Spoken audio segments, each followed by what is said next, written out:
et sœurs en Christ, nous initions cette catéchèse.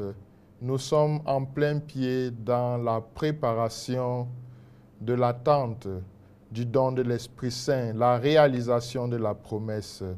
Jésus ressuscité est monté au ciel et il nous a promis le don de l'Esprit Saint. Nous avons donc cette opportunité de méditer et de contempler l'action de l'Esprit Saint. Et pour y parvenir, il y a plusieurs voies. Et la voie unique qui est certaine, c'est celle de la révélation biblique. Dieu s'est révélé à travers la parole qui s'est faite chair. Et depuis le livre de la Genèse, Dieu est la Roua, il est l'Esprit qui crée, qui fait toutes choses. Et dans cette manifestation de son être qui est amour, Dieu a fait alliance avec Israël, une alliance unique et définitive, éternelle. Et à travers Israël, Dieu fait alliance avec l'humanité tout entière.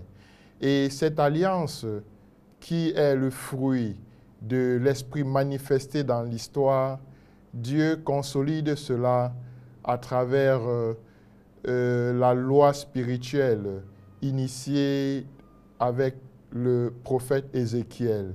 Dieu dit en effet, je vais ouvrir vos tombeaux, votre cœur de pierre, je vais le changer en cœur de chair, je mettrai en vous mon esprit. Je mettrai en vous mon esprit. Et Jésus-Christ, qui est le Fils de Dieu, en est la pleine et totale réalisation. Jésus est l'envoyé du Père pour sauver l'humanité tout entière. Et cela nous donne de réfléchir sur le rôle prépondérant de l'Esprit dans la vie de Jésus. Jésus ne fait rien sans l'Esprit. Et bien qu'étant Fils de Dieu, pour pouvoir accomplir sa mission, il a été investi par le Père. Il a été investi par le Père. Et quand? Et quel jour? C'était le jour de son baptême. Le jour du baptême de Jésus est en quelque sorte le jour de sa consécration. Le Christ est plongé dans les eaux par Jean, et bien que Jean se dise qu'il n'est pas capable de pouvoir baptiser le Fils de l'homme, mais Jésus, le Fils de l'homme, le Fils de Dieu, le Messie, doit lui demander de le faire afin que s'accomplisse toute justice, afin que toute l'humanité soit renouvelée, parce que Jésus est venu pour sauver tout homme et chaque homme, spécialement tous ceux qui croient en lui. Et voilà pourquoi c'est le moment où le Père manifeste son amour. En Jean chapitre 1er, des versets 32 à 33, nous avons bien ce témoignage. Jean affirme, « J'ai vu l'Esprit Saint descendre sur lui sur la forme d'une colombe. J'ai vu l'Esprit Saint. » Et Jean, c'est cet évangéliste de l'Esprit, cet évangéliste de la parole qui s'est faite chair. J'ai vu l'Esprit descendre sur lui et une voix du haut des cieux a retenti. Celui-ci est mon Fils bien-aimé, écoutez-le. Alors, la compréhension du baptême de Jésus nous fait comprendre que, justement, Dieu envoie l'Esprit sur le Fils de façon pleine. Et comme nous aussi, nous sommes agrégés au Fils en vertu de notre baptême, alors nous participons à la plénitude de cet Esprit. Et surtout, le jour où nous avons reçu le sacrement de la confirmation. Alors, Jésus est donc confirmé dans sa mission. Et l'Esprit dont le pousse au désert, après le baptême de l'eau, Jésus doit refaire l'exode. Il doit passer 40 jours et 40 nuits, étant tenté par Satan. Mais à chaque fois, il va renoncer aux honneurs, il va renoncer au pouvoir. Jésus est uni au Père et il ne fait rien d'autre que la mission du Père qu'il a envoyé. Et il va y rester 40 jours et 40 nuits Et quand il va quitter au désert, il va rentrer à Nazareth, dans sa ville natale. Il entre au temple, et ce qui est très beau. Et il va ouvrir le rouleau, la Torah, et il va lire le livre du prophète Isaïe. Voilà. Luc chapitre 4. L'Esprit du Seigneur est sur moi, parce que le Seigneur m'a consacré par l'onction et il m'a envoyé porter la bonne nouvelle aux pauvres, annoncer aux captifs la délivrance, aux affligés la paix, annoncer une année de bienfaits par le Seigneur. Alors, Jésus s'applique les paroles prophétiques d'Isaïe pour faire comprendre que sur lui repose l'Esprit. Sur lui repose l'Esprit. Jésus est le médiateur entre Dieu et les hommes. Il est le Fils bien-aimé du Père, en qui Dieu a mis tout son amour. Et si nous participons à l'Esprit, c'est en vertu de la mort sacrificielle de Jésus, en vertu de sa résurrection.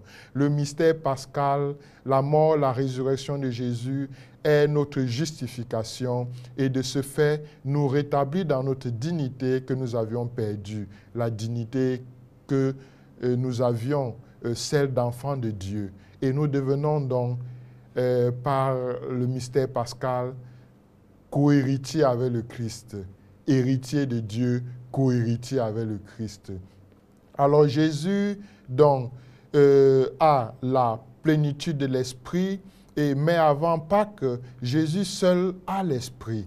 Jésus repose sur l'Esprit, bien que les disciples participent à cet Esprit à travers la présence de Jésus, qui est sanctifiante et sanctificatrice. Et Jésus doit le manifester à travers son ministère. Lorsqu'il quitte Nazareth et qu'il s'est appliqué cela, Jésus va commencer son ministère avec la prédication et l'annonce du royaume. Le royaume de Dieu est tout proche, convertissez-vous et croyez à l'évangile. Alors, dès lors, les paroles et les actes du Christ constituent la manifestation de l'Esprit dans le monde. Dieu aime le Fils, Dieu aime le Fils aime les disciples, et voilà pourquoi le Fils aussi, au terme de sa mission terrestre, veut que nous soyons dans la joie, demeurer dans la joie, demeurer dans l'amour, garder mes commandements. Et dans la prière sacerdotale, Jésus, dans la prière sacerdotale, manifeste cette volonté de sauver l'homme qui est dans le monde. Il prie le Père de nous garder du mal. Il prie le Père de nous garder unis, de nous consacrer dans la vérité, parce que la parole de Dieu est vérité, parce que la parole de Dieu est amour, la parole de Dieu est l'unité. Alors, et comme il nous l'a dit aussi dans Jean chapitre 14, verset 26, je vais vous envoyer le Paraclet. Il est bien que je m'en aille, parce que si je ne pars pas, je ne vous enverrai pas le Paraclet. Je ne vous enverrai pas l'Esprit Saint, le défenseur. Et Saint Jean parle de ce don qui est le Paraclet, l'esprit de force, l'esprit qui est vie. Et le but du Paraclet, c'est justement pour nous, comme communauté chrétienne, parce que nous recevons l'Esprit Saint le jour de la Pentecôte, qui est le jour de la naissance de l'Église. Nous nous préparons à cette grande fête, c'est-à-dire l'insertion dans l'espace et le temps de l'activité missionnaire de Jésus instituée à travers l'Église, qui est le sacrement de salut, l'Église qui est la lumière des nations. Alors Jésus a institué l'Église à travers le don de l'Esprit Saint, pour que, à travers cette Église, chacun de ses membres, ceux qui sont régénérés par le don du baptême, puissent annoncer la bonne nouvelle en parole et en acte. Alors le but de l'Esprit Saint, c'est de nous donner la force de témoigner, de nous rappeler tout ce que Jésus nous a enseigné. C'est de nous rendre forts dans les moments de difficulté, comme dans les moments de joie. Et Jésus avant Pâques à l'Esprit et après Pâques, et spécialement le jour de la Pentecôte, Jésus envoie l'Esprit pour tous les baptisés. Et c'est cela l'Église. L'Église, c'est la communauté chrétienne de tous ceux qui sont unis à Jésus, non plus par les liens de consanguinité, par les liens de sang ou biologiques, mais par le lien de la régénération à la vie nouvelle. Et Saint Paul peut bien le dire, celui qui est dans le Christ est une créature nouvelle. Celui qui est dans le Christ vit de l'Esprit de Dieu. Et si telle a été la vie de Jésus, une vie tout à fait animée par l'Esprit, notre vie chrétienne aujourd'hui, en nous préparant dans l'attente de la réalisation de la promesse, c'est encore de redécouvrir et de raviver le don précieux que nous avons reçu le jour de notre baptême et qui s'est confirmé avec le sacrement de la confirmation.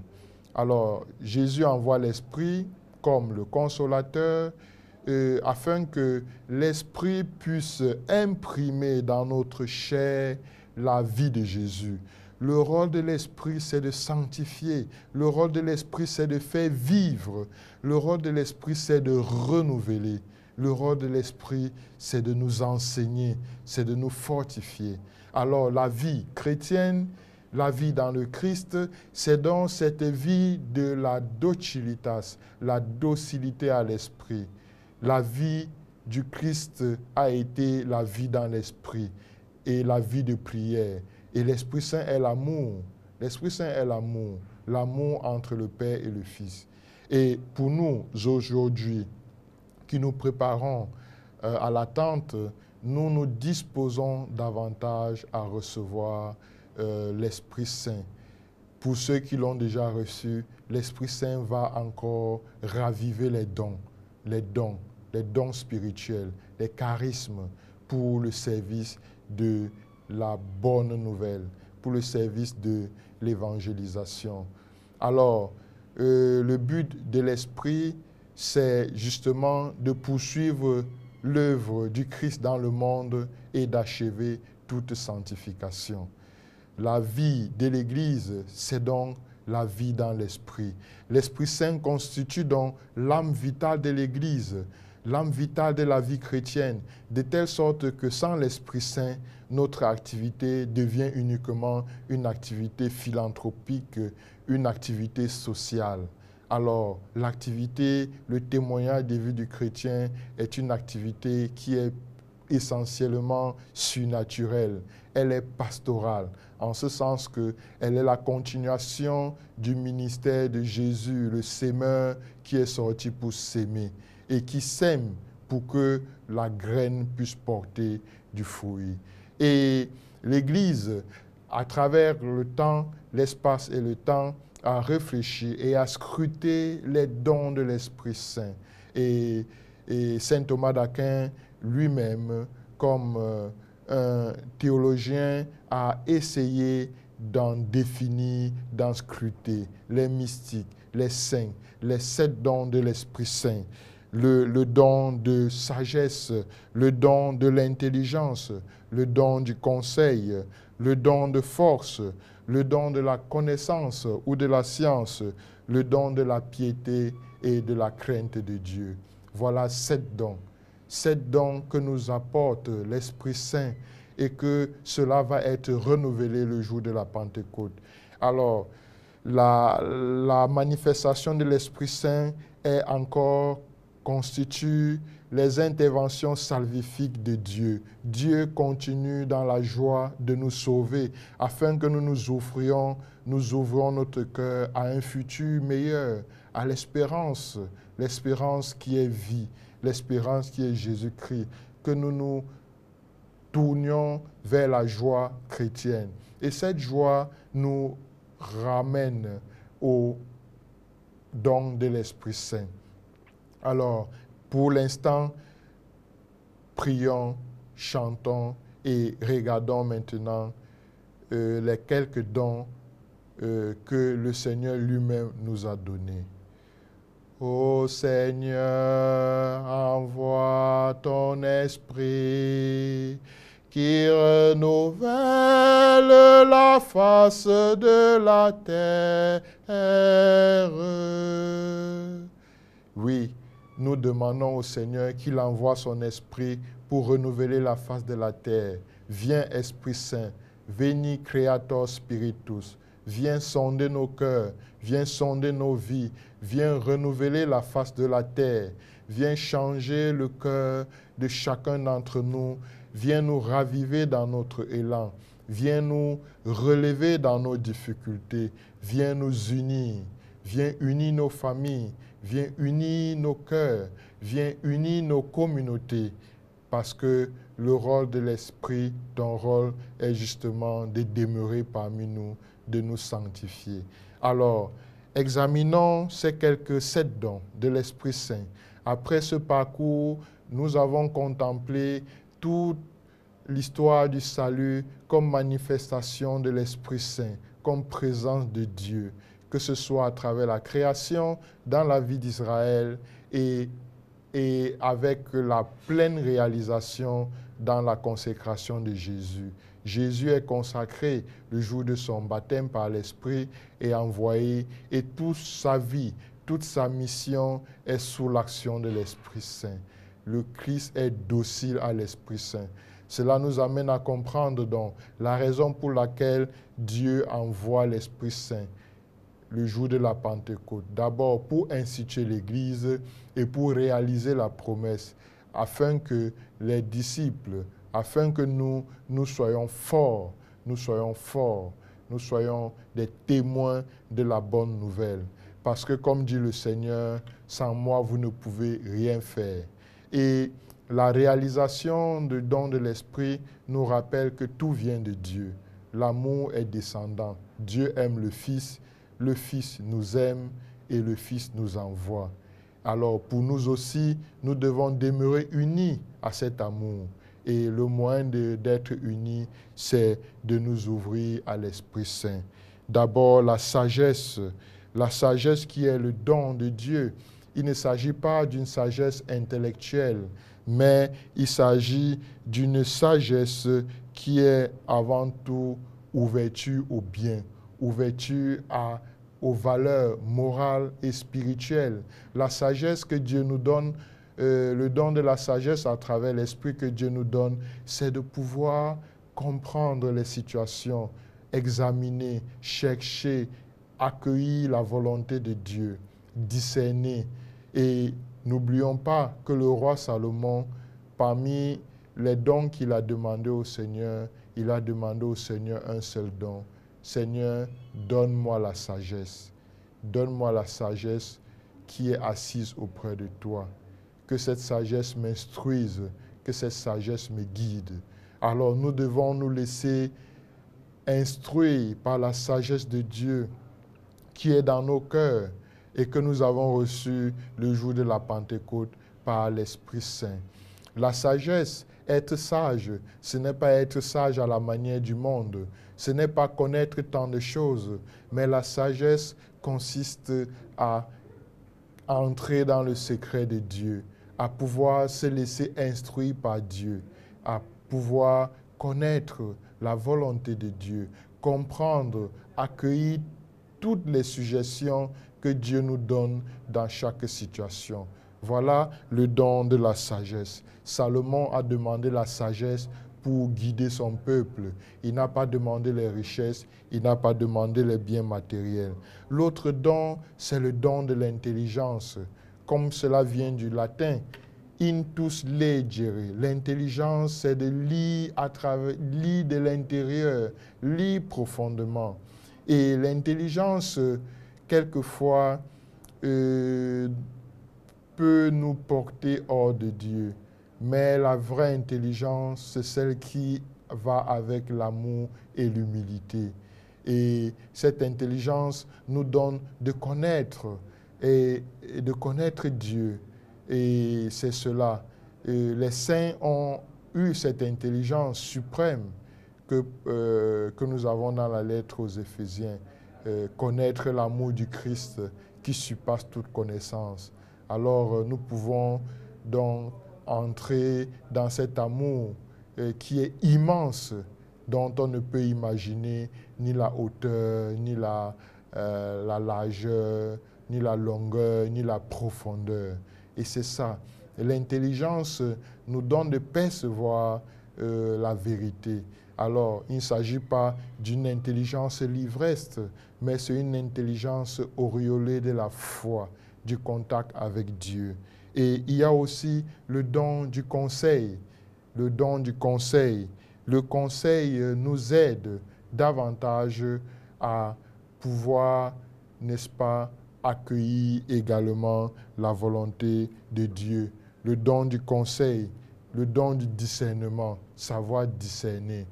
Et le discernement est un don qui nous permet d'être unis intimement à Dieu, intimement à Dieu. Et savoir reconnaître ce qui est bon, ce qui est beau, ce qui est juste, ce qui est parfait, ce qui est capable de plaire à Dieu. Et le don du conseil, et Dieu même nous conseille dans la prière. Dieu nous conseille à travers sa parole. Mais est-ce que nous écoutons toujours les conseils que Dieu nous donne? Est-ce que nous écoutons profondément la parole que Dieu nous donne? Et un autre conseil, c'est la force. La force. Il ne s'agit pas d'une force physique, mais il s'agit de la force intérieure. Quelquefois dans la vie quotidienne, le chrétien est bouleversé par les difficultés, par les situations tragiques. Quelquefois, on a perdu un être cher, on a perdu son travail. Il y a des successions d'événements qui nous font entrevoir l'absurdité. Mais Dieu nous appelle à être forts, à contempler justement le mystère pascal, la mort, résurrection de Jésus qui nous arrache au mal, qui nous arrache à toute force obscure et maléfique pour nous établir dans le règne de Dieu, le règne d'amour et de paix. Et alors, cette force est beaucoup plus une force intérieure, la force pour témoigner, ne pas se décourager. Et Paul, souvenons-nous, quand il était en prison, il dit, même si je suis en prison, la parole de Dieu n'est pas enchaînée. Et il ne cessait d'annoncer l'Évangile. Il ne cessait d'annoncer l'Évangile. D'ailleurs, il va même convertir Onésime, qui était en prison avec lui. Alors, nous aussi aujourd'hui, le monde contemporain est un monde qui se développe en contradiction avec la parole de Dieu. Les événements qui se succèdent nous donnent d'entrevoir l'absurdité. Et d'un autre côté, on est consolé soit par l'avancée de la technologie qui nous fait mirer un avenir, alors qu'un monde ne peut pas se construire sans Dieu. Et le chrétien est dans le monde, mais sans appartenir au monde. Voilà notre force. Notre force, c'est dans la prière, c'est dans cette attitude. Alors, il y a aussi le don de la connaissance et de la science. La connaissance de la science, la connaissance. Alors, connaître, c'est avoir cette capacité à sentir Dieu, à savoir que Dieu est, que Dieu existe et que tout ce que je fais vient de Dieu. Et ces jours-ci, il s'est développé des formes de connaissances intellectuelles, mathématiques, physiques, mais il y a aussi une autre forme de connaissance qui n'est pas forcément arithmétique. Quand deux jeunes sont fiancés et se préparent au mariage, les deux s'aiment, il y a une vérité ontologique dans leur amour qui n'est pas mathématique. Et c'est aussi ça la connaissance. L'amour est une forme de connaissance parce que l'amour voit là où la raison ne voit pas. Et pour nous, les chrétiens, nous nous préparons aussi à avoir cette forme de connaissance, connaître la nature, connaître la création. Chercher toujours à nous connaître nous-mêmes, à connaître les autres, à vivre avec eux, à leur supporter et à connaître la volonté de Dieu. à connaître la volonté de Dieu. Le bien existe, le mal existe dans le monde et nous devons connaître cela et nous devons choisir le bien. Et nous devons persévérer dans la voie du bien malgré les trébuches, les difficultés. Nous devons persévérer. Et la piété, nous devons être pieux, développer cette attitude à travers la prière. Le pieux, c'est le juste. Le juste vivra de sa foi. Et être pieux, c'est justement savoir accueillir tout ce qui est tendu vers Dieu. On ne doit pas toujours recevoir des cadeaux matériels, mais pendant ce temps de préparation à la Pentecôte, nous devons aussi recevoir les dons spirituels, recevoir une Bible, recevoir un chapelet pour prier, avoir la piété, être pieux, la piéta. Et c'est cette piété qui nous donne aussi, non pas simplement de nous unir davantage à Dieu, mais de prolonger la compassion de Jésus. Jésus qui vit les foules et il eut pitié d'elles parce qu'elles étaient comme les brebis sans berger. Et il s'est mis à leur enseigner. Il y a cette dimension de la piété qui nous donne d'abord d'être compatissants, mais aussi cette dimension de la piété qui laisse Dieu habiter en nous afin de conformer notre volonté, à la volonté de Dieu, à la charité, à l'amour. Et enfin, le don de la crainte de Dieu. Savoir craindre Dieu, c'est le début de la sagesse. Savoir craindre Dieu, c'est le début de la sagesse. Alors, pour cette fête de la Pentecôte dont nous nous préparons, nous invoquons encore l'Esprit Saint. Nous nous préparons dans la prière avec Marie. Disons, je vous salue Marie, pleine de grâce. Le Seigneur est avec vous. Vous êtes bénie entre toutes les femmes, et Jésus, le fruit de vos entrailles, est béni. Sainte Marie, Mère de Dieu, priez pour nous pauvres pécheurs, maintenant et à l'heure de notre mort. Amen. Viens, Esprit Saint, viens habiter en nous. Jésus, tu pries pour nous auprès du Père, que nous soyons sanctifiés dans la vérité et dans l'amour, que ton Esprit vienne, que ton Esprit puisse venir continuer, poursuivre ton œuvre en nous et achever toute sanctification. Et que l'Esprit soit sur chacun d'entre nous. Bonne fête de la Pentecôte, bonne préparation à la naissance de l'Église, et que comme Jésus a été envoyé, lui aussi nous envoie, animés par l'Esprit Saint, nous sommes donc ses témoins, ses ambassadeurs et ses amis. Que l'Esprit Saint nous suive, nous assiste dans nos différents milieux de vie. Ainsi soit-il. Amen.